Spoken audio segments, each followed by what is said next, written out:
Seeing a threat to its monopoly system on the horizon, the global pharma industry had already mobilized Western governments, led by the United States, to use the World Trade Organization, or WTO, as a vehicle to force developing countries into adopting strict Western-style patents on medicine.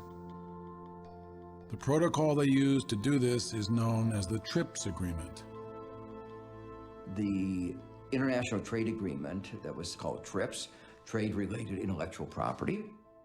It was an agreement that was for the interest of the advanced industrial countries, for the pharmaceutical industry, but did not reflect the interest of those in the developing countries.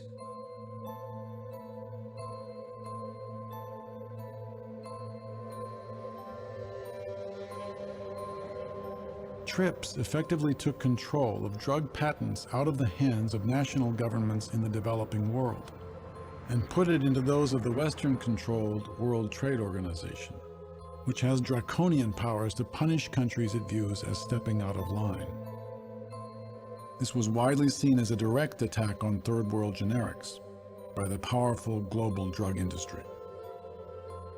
The drug companies wanted to prevent South Africa from making medicines affordable because it had the domino effect in mind. South Africa goes, India goes, Brazil goes, Thailand goes, Argentina goes, and so on. And then, of course, what about the United States, which is their biggest market, the biggest market of them all, because United States consumers have exactly the same sort of brains that we have in the end. When the trade negotiators signed the agreement to make access to medicine more difficult, they were signing the death warrants for thousands of people in the developing countries. That's not where they were focusing. They were celebrating. But in fact, that was what they were doing.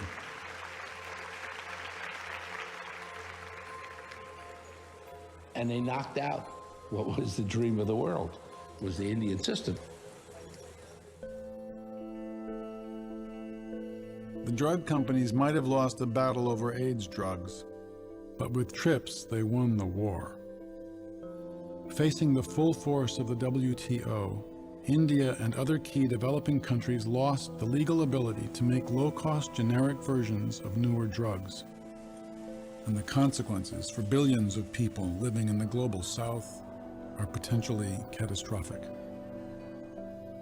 So for the next generation of drugs, needed drugs, which people desperately need to stay alive, they're not going to be there except at the high prices. What is likely to happen? People are going to die. To me, that is genocide.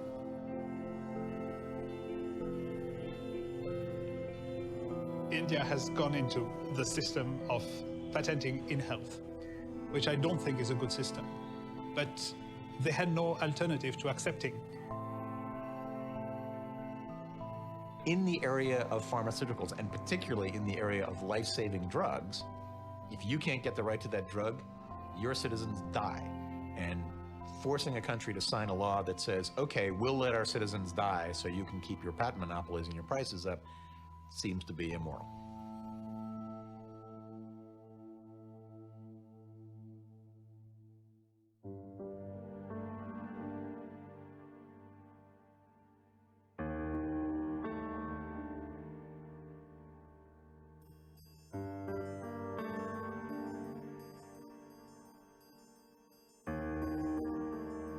When we had under $1 a day, it was symbolic. We're now at 1/3 of it. The question is, will these future drugs remain cheap?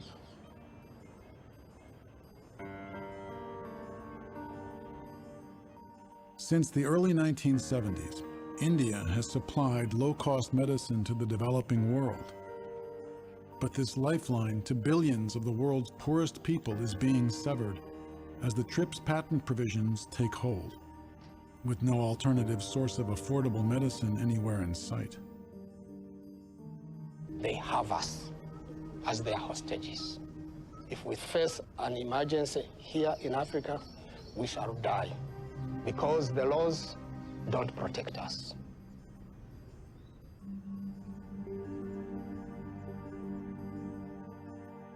Lack of access to medicine increasingly affects people in Western countries as well.